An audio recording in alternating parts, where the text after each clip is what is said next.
It's a cry of hunger and starvation for residents of Igbomotoru communities in southern Ijaw Council area of Bayelsa State as the military continues the manhunt for the killers of 17 soldiers in Okwama Delta State. Placing the figure of the dead at 50, the people also pleaded with the military to allow food and humanitarian aid into their communities. Arise correspondent Ovietime George has more. Igbomotoru 1 and 2 are separated by River Sangana. The area is now devoid of the hustle and bustle of the rural life it's known for because of a military operation in search of the killers of 17 soldiers in Okwama, Uheli South local government area of Delta State. In Igbomotoru 1, there are voices of lamentation about hunger and starvation over a halted agrarian lifestyle of economic sustenance. They did not allow anybody to move, to go to our fishing ports, our fishing, and even to go to our farms to get crops to eat. So since from Sunday to now, we are under starvation. We are short of food. We have been besieged, no going out, no coming in. Then the soldier man that shot the gun was shouting on us, no market, no fishing, no farming, no school. That was what we hear from a distance. So we want a governor to come to our aid, to rescue us, send foods, so that at least it can sustain us. Let the investigation go on, but let our liberty be given to us. You don't go see any man for here. The only person where you go see woman. And food, you not get, because all the people where they get store, they don't let their store run. Local boat where they go in, they bring food stuff for us, then ban the boat to come into the community. So they're not going to come. So even me, I'm talking here. Since morning, my brother not tell you lie. One cup of gari never enter my belly. We did for hungry. Now we've been joined by a former representative, Southern Ijaw Federal Constituency, Harry Daniel-Ofongo, to discuss the plight of the Igbomotoru community in Bayelsa State following the reported killing of inhabitants by the military in search of suspects in the killing of officers and soldiers in Delta State. Good to have you here on Newsday. All right, to get things... Thank you. Okay, yes, to get things started, I'd like to find out from you. Quite troubling is the news that fettered in from our report that states that aid access has almost been cut off. What is the situation of things right now? Has the ground been smoothened to allow aid access to get to the people of Igbomotoru, or things are still tied up and shut up right at the moment? Yeah, for now, at the moment, aid access is not allowed at the moment because the military they are, trying to be cautious about, the suspects regrouping to come back. So for now, aid access is not allowed. The place is still cordoned off. I was able to access the place because the paramount ruler and myself, tried to make efforts, contacted, them, and they allowed the paramount ruler at least to come and see his people. So we're able to go in. So for now, the place is cordoned off, and really, there is starvation. So, I spoke with my people, went to both sides of the community, and really, for now, there is no access. For now, so we talked with them, and they advised us on what to do.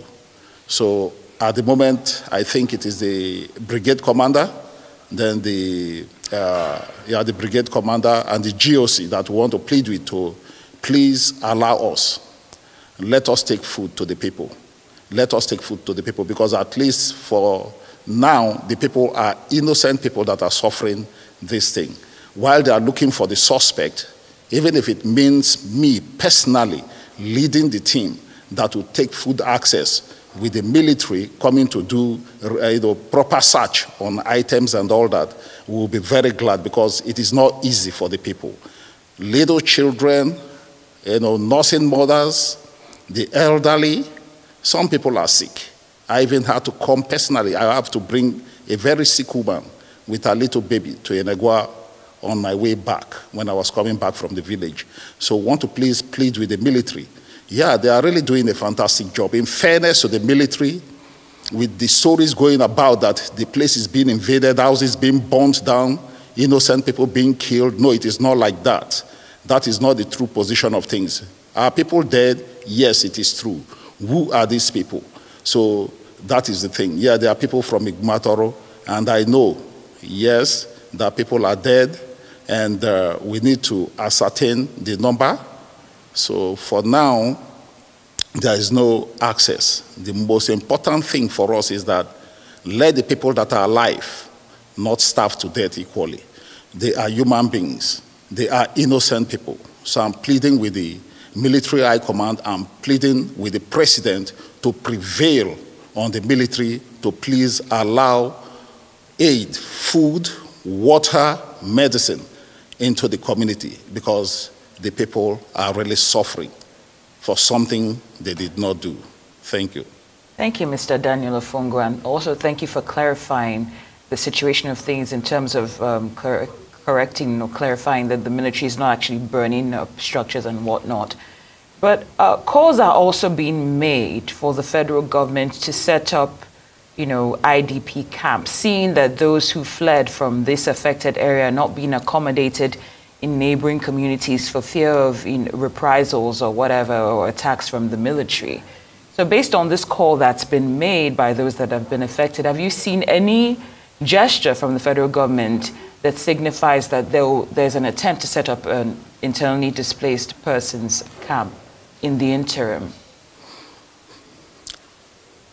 No, for now, well, we've not received any gesture from the federal government. What I know is that, it's the state government that is trying to, get aids in. The governor is really on top of it, and I want to commend, the governor for making efforts. From Sunday, since this incident started, the governor has been on top of it. He contacted me personally. Even yesterday we spoke, trying to see how, aids can go in. Because the government is ready to move in things, but we have to plead with the military to allow us to take aids in. With respect to IDP camps, yeah, if that would be very good. If at all, they would, create a place for people who are even scared of going, because really, you can't blame them with what happened in the past in OD. Of course, people are scared. Everybody has to run for their lives first. It was even when I went in that some people even summoned courage to come out. And I told them, yeah, for those of them who are still in the bushes, let them not be afraid, let them come out. The military is there to protect them. And I must tell you the truth, the military is really there to protect them. It's just that, they have to make sure that the bad ones amongst them don't come and then, do something else, don't regroup and then do something else. For now, the prime suspect, the person is still a suspect, yes, but then while searching for the suspect, they should, also, try to see how they can cushion the effect on the innocent people. So if IDP camps will be set up for people who are outside the community, in neighboring communities, fine, that will be welcome too. And I know, the state government is trying all means to see how, they can get in with aids. All right, let's talk about collaboration here, because traditional rulers in Delta State are actually pledging to assist security agencies to smoke out some of these killers there in Bayelsa State. What kind of collaborative efforts are you people putting together to assist the military to find some of these perpetrators? Yeah, the truth is that, in the Igbomotoru community, the people are ready. That's why even personally I went out.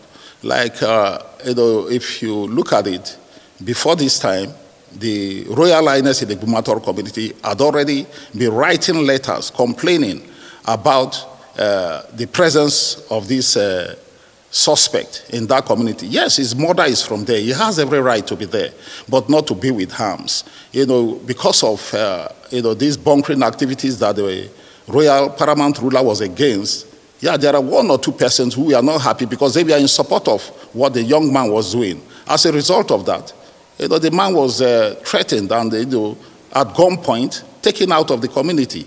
So, for now, the majority of the people, the silent majority of the people, they are ready. If they see any of his boys, they are ready to give the information because for now, it is those innocent ones that are suffering it. So whatever, it will take, if we know where this young man is, why won't we? But the man, for now, has run away from the place, and the military is there.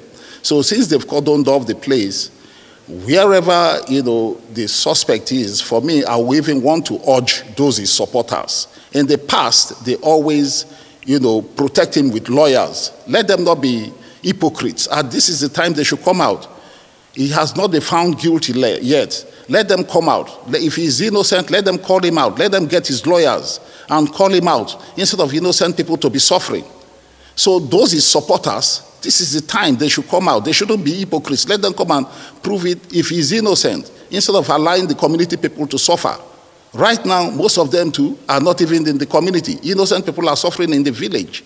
So whatever it will take for us to, assist the government, will do. If we know where he is, of course, we would. But then, we don't know. The people don't know.